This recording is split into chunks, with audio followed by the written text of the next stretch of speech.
Hello विद्यार्थियों, Saraswati coaching center by Rahul sir में आपका स्वागत है। आज के हम अपने एजुकेशनल वीडियो नंबर 44 को लेकर के उपस्थित हैं।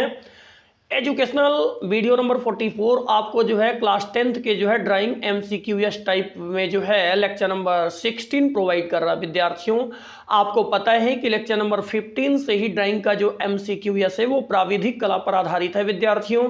और अगर आप प्राविधिक कला को अपने गणित अपने मैथमेटिक्स से अगर कंबाइन करें, जोड़ें, तो इसका मतलब ये कहीं ना कहीं जो है क्षेत्रमिति मतलब ज्योमेट्री से संबंधित है विद्यार्थियों आज के जो है हम प्राविधिक कला के 10 महत्वपूर्ण क्वेश्चनों को लेकर के आपके सामने उपस्थित हैं विद्यार्थियों। इसके लिए हमें जो है क्षेत्रमिति ज्योमेट्री से जो है कुछ कंसेप्ट की आवश्यकता है, स्पेशली वृत्त से संबंधित विद्यार्थियों।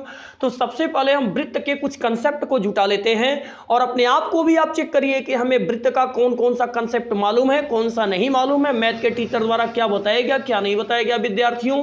और उससे भी ज़्यादा इंपॉर्टेंट बातें हैं कि अगर आपको कुछ चीज़ें लगती हैं कि हमें मालूम है तो आप कमेंट सेक्शन में उसे रिप्लाई जरूर करें।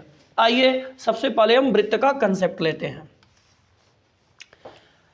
प्यारे विद्यार्थियों, सबसे बड़ी बात यह होती है कि अगर एक वृत्त है तो वृत्त को अंग्रेजी में हम सर्किल बोलते हैं और वृत्त के भीतर जो कोण बनते हैं विद्यार्थियों उनको समतल कोण के नाम से जाना जाता है, क्योंकि वृत्त जो है विद्यार्थियों कोई भी बंद पृष्ठ नहीं है। वृत्त कोई भी बंद पृष्ठ नहीं है। वृत्त को अंग्रेजी में सर्किल कहते हैं। वृत्त एक समतल पृष्ठ है, सरफेस है, इसलिए उस पे बनने वाले एंगल को समतल कोण कहते हैं विद्यार्थियों। जो समतल कोण होता है, समतल कोण को हम थीटा से दर्शाते हैं और समतल कोण के अगर यूनिट की बात करें, इकाई मात्रक की बात करें, तो वो रेडियन होता है। आई होप कि आपके मैथ के टीचर किसमें आपका गाइडेंस किए होंगे विद्यार्थियों। अगला इंट्रोडक्शन है, वृत्त के किनारे किनारे की जो ये वक्र रेखा है जो एक बंद आकृति बनाने का कार्य करती है, जो जगह को घेरे रखने का कार्य करती है, प्यारे विद्यार्थियों इसको वृत्त की परिधि कहते हैं। और हमारे क्लास के बच्चों को ये बात विदित होगी कि वृत्त की जो परिधि होती है, वृत्त की जो परिधि होती है वो 2 पाई r के बराबर होती है। दो संख्या है, पाई का वैल्यू 22/7 या 3.14, r वृत्त की त्रिज्या है। अब किस परिधि द्वारा मतलब इस कर्व लाइन द्वारा जितना भी जगह ये घेरा गया है यही किस वृत्त का क्षेत्रफल होता है, यही किस वृत्त का क्षेत्रफल होता है और इसका फार्मूला होता है पाई r स्क्वायर। पाई का मतलब विद्यार्थियों यहां पर 22/7 या 3.14 है और r का मतलब विद्यार्थियों त्रिज्या, उसका वर्ग हुआ है यहां पे। आई होप विद्यार्थियों आपको ये दो बातें जरूर समझ में आई होंगे विद्यार्थियों। ये कर्व रेखाएं वृत्त की परिधि जिस माध्यम द्वारा बनती हैं वो वृत्त का केंद्र है और वो वृत्त का केंद्र सदैव O है विद्यार्थियों। अगर हम वृत्त की परिधि से एक रेखा को केंद्र से गुजारते हुए वृत्त की परिधि पर मिलाएं, वृत्त की परिधि से एक रेखा को केंद्र से गुजारते हुए आगे वृत्त की परिधि पर मिलाएं, तो विद्यार्थियों इसे वृत्त का व्यास कहते हैं और व्यास को d से दर्शाते हैं। आपके मैथ टीचर इस चीज को जरूर बताए होंगे। d से इसलिए दर्शाते हैं विद्यार्थियों क्योंकि d stand for diameter, diameter मतलब व्यास होता है। बट विद्यार्थियों एक सबसे इंपॉर्टेंट बात ये आती है कि अगर हम वृत्त की एक परिधि से केंद्र से होते हुए वृत्त के दूसरे परिधि को जोड़ें तो ये जो रेखा है यही वृत्त का व्यास है, अर्थात ये डायमीटर d है। लेकिन अगर हम ये पूछें कि किसी भी वृत्त के केंद्र से परिधि के बीच की जो दूरी होती है, किसी भी वृत्त के केंद्र से परिधि के बीच की जो दूरी होती है वो क्या कहलाती है, तो क्लास के सभी बच्चे बताएंगे ये वो वृत्त की त्रिज्या है। वो वृत्त की क्या है, त्रिज्या है। और त्रिज्या को r से दर्शाते विद्यार्थियों, इसका मतलब साफ है कि r स्टैंड फॉर रेडियस। प्यारे विद्यार्थियों अगर आप यहां पर व्यास और त्रिज्या का संबंध देखें तो आधी केंद्र से वृत्त के परिधि तक की दूरी त्रिज्या है, और इसकी साफ दुगुनी अगर आप यहाँ पर देखें तो केंद्र से इधर भी आएंगे, ये भी r है। तो अगर व्यास को देखें तो जो व्यास यहाँ पर दिखाई दे रहा, व्यास बराबर 2r दिख रहा है विद्यार्थियों। व्यास बराबर कितना दिख रहा, 2r। इसीलिए आपके गुरुजी पढ़ाए होंगे r बराबर जो है d/2 होते हैं। त्रिज्या व्यास की आधी होती है, व्यास त्रिज्या की दुगुनी होती है। विद्यार्थियों दूसरा जो जबरदस्त कंसेप्ट है उसको आप ये जानिए, जब हम एक रेखा को वृत्त की परिधि से केंद्र से होते हुए वृत्त की दूसरी परिधि तक गुजारते हैं तो ये व्यास है। वृत्त के केंद्र से परिधि के बीच की दूरी त्रिज्या है। अगर हम एक रेखा को वृत्त की एक परिधि से दूसरी परिधि तक गुजार दें, किंतु ये रेखा केंद्र से होकर के ना जाए, किंतु ये रेखा केंद्र से होकर के ना जाए, तो विद्यार्थियों इसे हम वृत्त की जीवा कहते हैं। वृत्त की जीवा कहते हैं।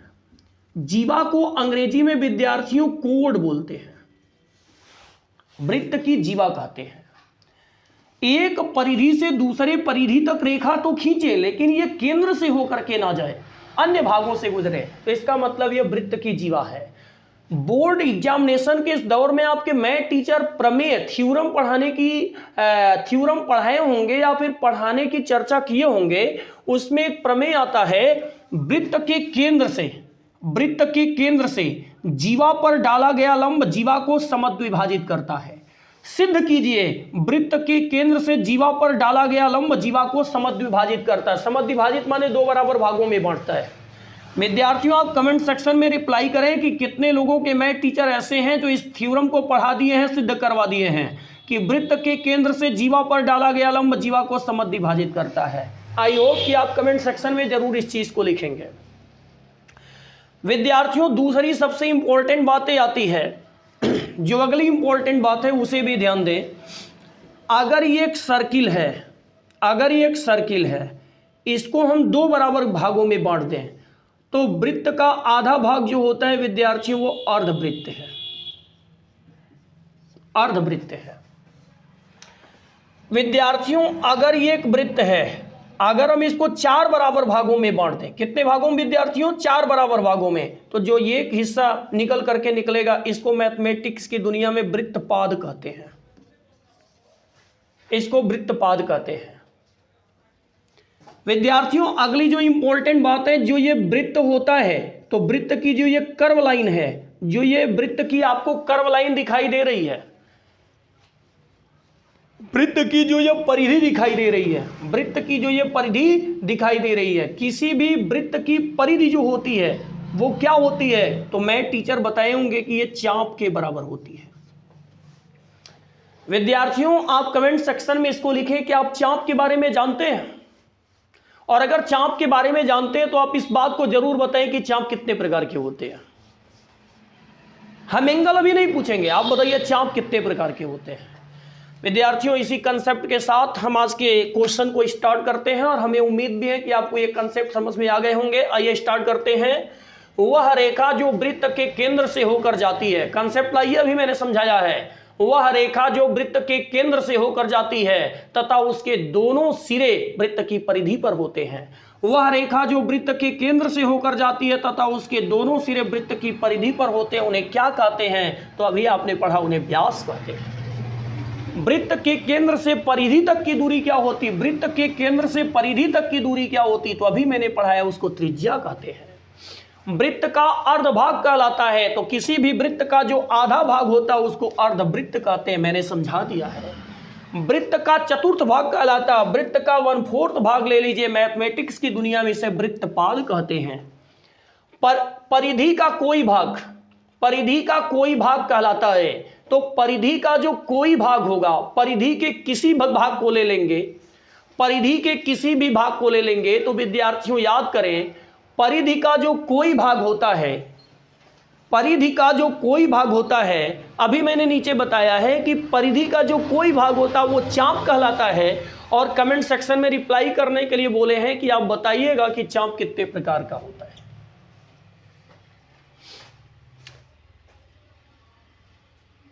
विद्यार्थियों अगली जो इंपॉर्टेंट बात आ रही है वो ये है किसी वृत्त के कितने केंद्र हो सकते हैं? वृत्त कितनों भी हो, केंद्र हमेशा एक होता है। वृत्त के एक ही केंद्र पर कितने वृत्तों को अंतरित किया जा सकता है? विद्यार्थियों, केंद्र एक है, कंपास से आप एक ही केंद्र पर कितने गोले बना सकते हैं? कमेंट सेक्शन में बताएं। मेरा आंसर है एक से अधिक गोले बना सकते हैं। अगर वृत्त के एक ही केंद्र पर n वृत्तों को अंतरित किया जाता है, अगर वृत्त के एक ही केंद्र पर n वृत्तों को अंतरित किया जाता है, तो मैथमेटिक्स की दुनिया में उसे क्या बोलेंगे? वृत्त के एक ही केंद्र पर अंतरित होने वाले वृत्तों को संकेंद्रीय वृत्त कहते हैं। विद्यार्थियों, त्रिभुज के क्षेत्रफल ज्ञात करने का सूत्र है, मैथमेटिक्स के टीचर पढ़ाए होंगे। त्रिभुज का क्षेत्रफल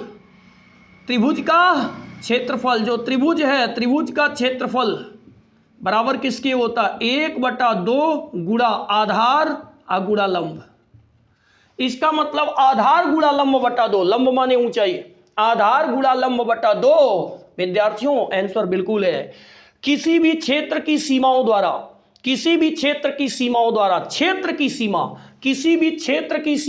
जो स्थान घेरा जाता है उसे क्या कहते हैं? क्षेत्र की सीमाओं द्वारा घेरे गए स्थान को क्षेत्रफल कहते हैं।